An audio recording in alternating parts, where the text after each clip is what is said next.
Bonjour à tous et bienvenue à la place du français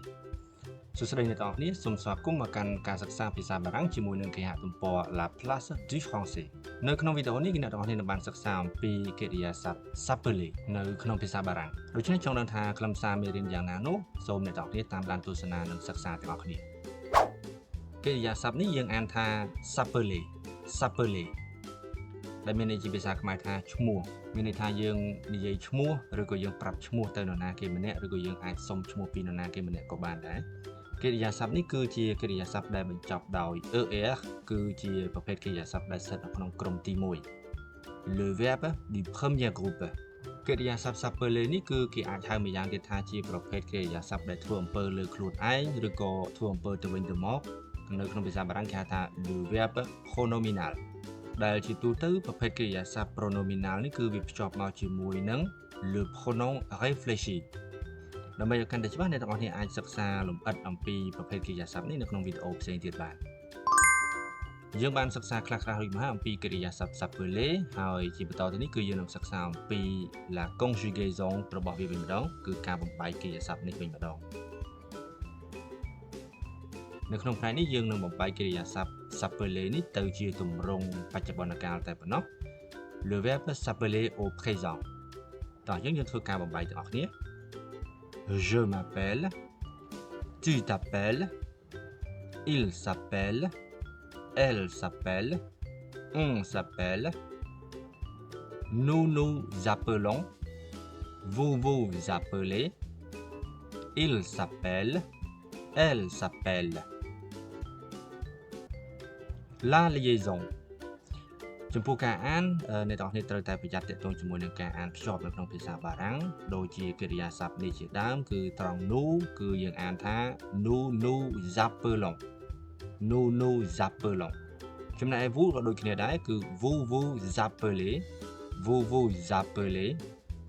តោះដើម្បីឲ្យកាន់តែច្បាស់គឺយើងអានម្ដងទៀតទាំងអស់គ្នា Je m'appelle tu t'appelles il s'appelle Elle s'appelle, on s'appelle, nous nous appelons, vous vous appelez, il s'appelle, elle s'appelle. បន្ទាប់ពីបានសិក្សាអំពីការបំបែកកិរិយាសព្ទ s'appeler នេះរួចមកហើយអ្នកទាំងអស់គ្នានឹងត្រូវសិក្សាជាបន្តនេះគឺការប្រើប្រាស់របស់វាវិញម្ដងគឺ utilisation Comment construire la phrase តើយើងប្រើប្រាស់កិរិយាសព្ទ s'appeler នេះក៏ដូចជាយកវាទៅប្រើនៅក្នុងឃ្លាយ៉ាងដូចម្តេចខ្លះតោះឥឡូវយើងទៅមើលទាំងអស់គ្នា dire nom et prénom យើងប្រើប្រាស់កិរិយាសព្ទ s'appeler នេះគឺដើម្បីនិយាយអំពីកូដនាមនិងនាមជាដើមដែលយើងអាចហៅថានាមត្រកូលឬក៏ឈ្មោះជាដើមយើងក៏អាចបង្កើតជាសំណួរបានដែរដោយយើងដាក់ពាក្យថា comment ចូលមកហើយយើងភ្ជាប់ជាមួយនឹង clear របស់យើងបាទជាឧទាហរណ៍ថា comment vous vous appelez comment vous vous appelez ដែលមានន័យជាភាសាខ្មែរថាតើអ្នកឈ្មោះអ្វី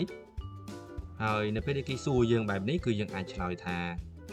je m'appelle ហើយយើងដាក់ឈ្មោះរបស់យើងមកហើយឧទាហរណ៍នៅក្នុងនេះគឺខ្ញុំដាក់ឈ្មោះ Elodie je m'appelle Elodie Je m'appelle Elodie បើសិនបើយើងចង់សួរទៅកាន់នរណាម្នាក់ក៏យើងអាចសួរបានដែរដោយយើងប្រើពាក្យ comment នេះដដែលហើយបដូរ clear ក្រោយរបស់យើងមក Comment il s'appelle